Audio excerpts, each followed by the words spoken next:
राधे राधे दोस्तों, प्रदीप ब्रजवासी क्लासेस में आपका स्वागत है दोस्तों।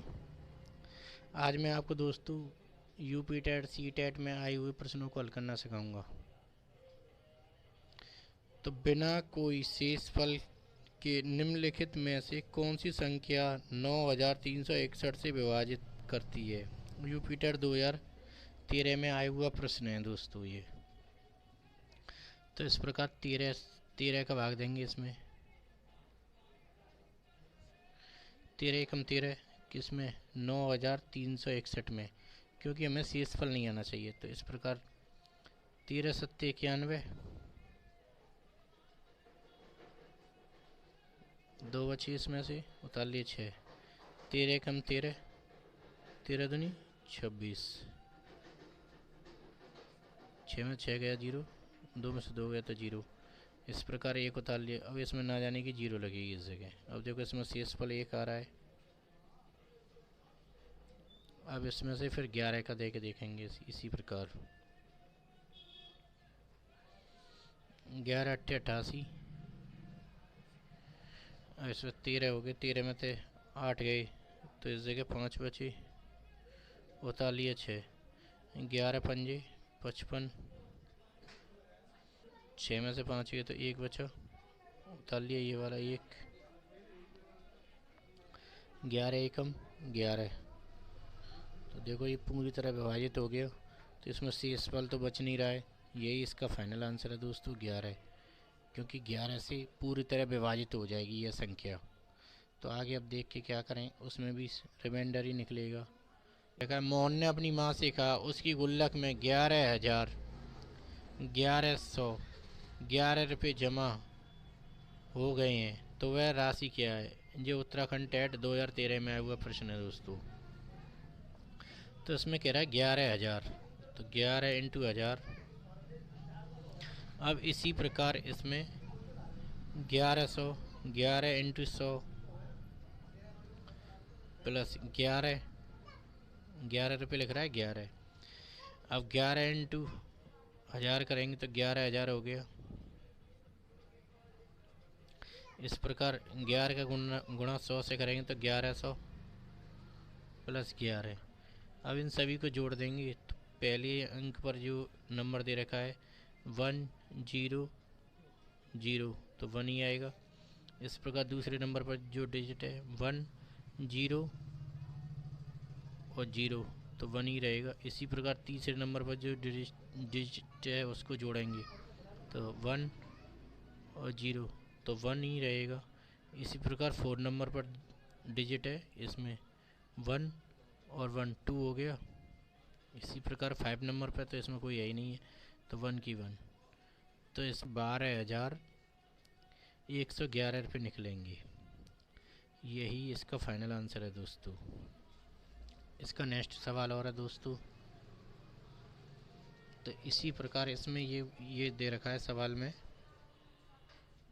ये नेक्स्ट सवाल दे रखा है संख्या में 5,09,04,988 को अंक से में लिखने पर प्राप्त होता है। ये रीट तो ये रीट में आया हुआ प्रश्न है 2013 में। इस प्रकार 5 करोड़, तो इसको भी लिखने का आसान तरीका सिखाता हूँ आपको। इस प्रकार 5 करोड़,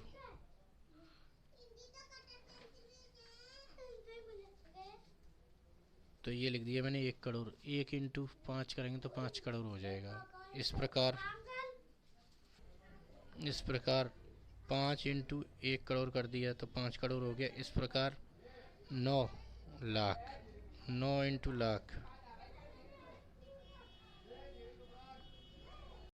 अब इस प्रकार इसमें 4,000, 4 × 1000, 900,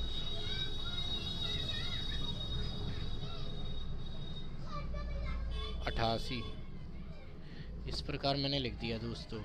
अब क्या करना है दोस्तों, इसका 5 से गुणा कर देंगे।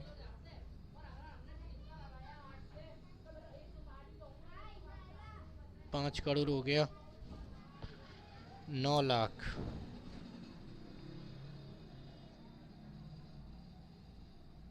4,000, 4 इंटू 1000 कर दिया,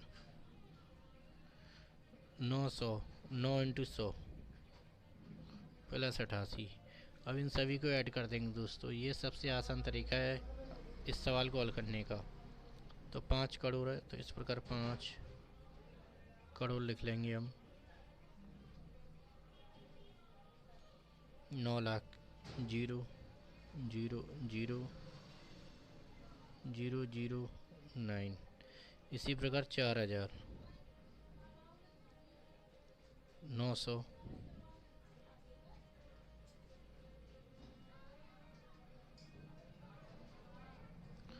88 है तो 88। इन सभी को जोड़ देंगे, ये इसका फाइनल आंसर हो जाएगा। 0 0 0 और 8, तो 8 ही आएगा। 0 में ऐड करेंगे इन सभी को 8 में, तो 8 ही आएगा। इस प्रकार 0 0 0 9, तो 9 ही आएगा। अब इस प्रकार इसमें 0 0 4, तो 4 ही रहेगा। इस प्रकार 0 और 0 को ऐड करेंगे तो 0 ही रहेगा। 0 और 9 को ऐड करेंगे तो 9, 0 की 0, 5 की 5। तो कितना आसानी से इस सवाल को भी हल करना सीख गए दोस्तों आप। इसी प्रकार नेक्स्ट सवाल कराते हैं।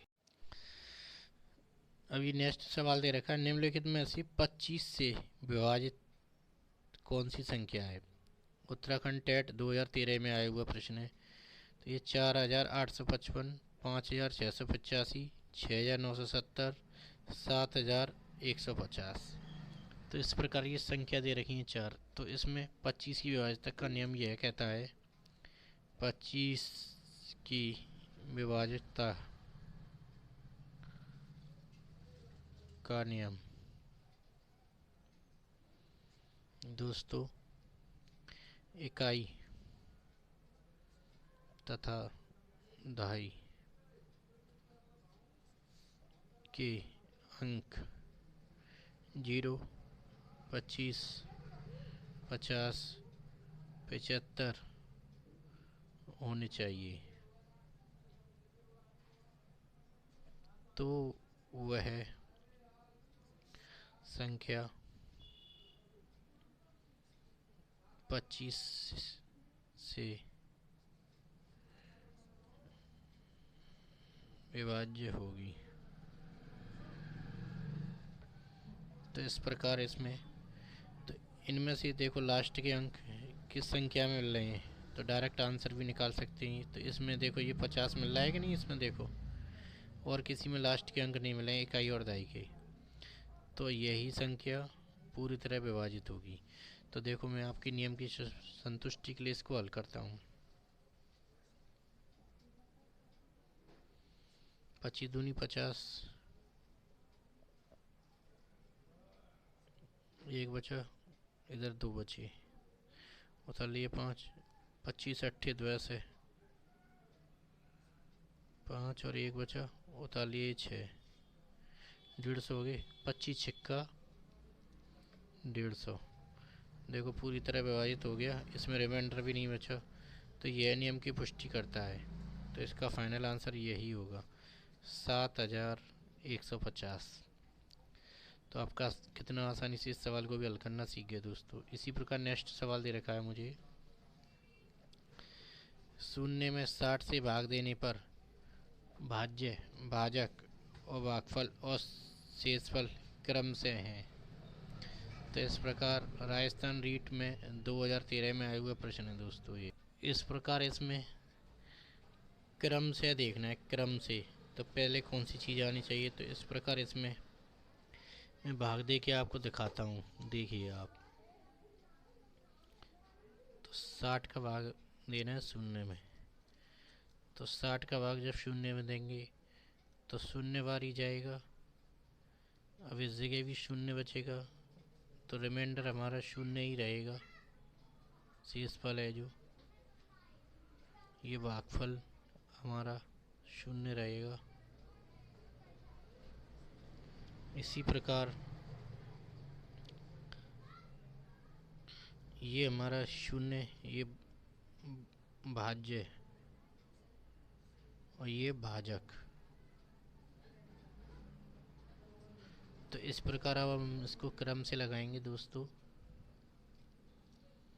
तो पहले भाजक,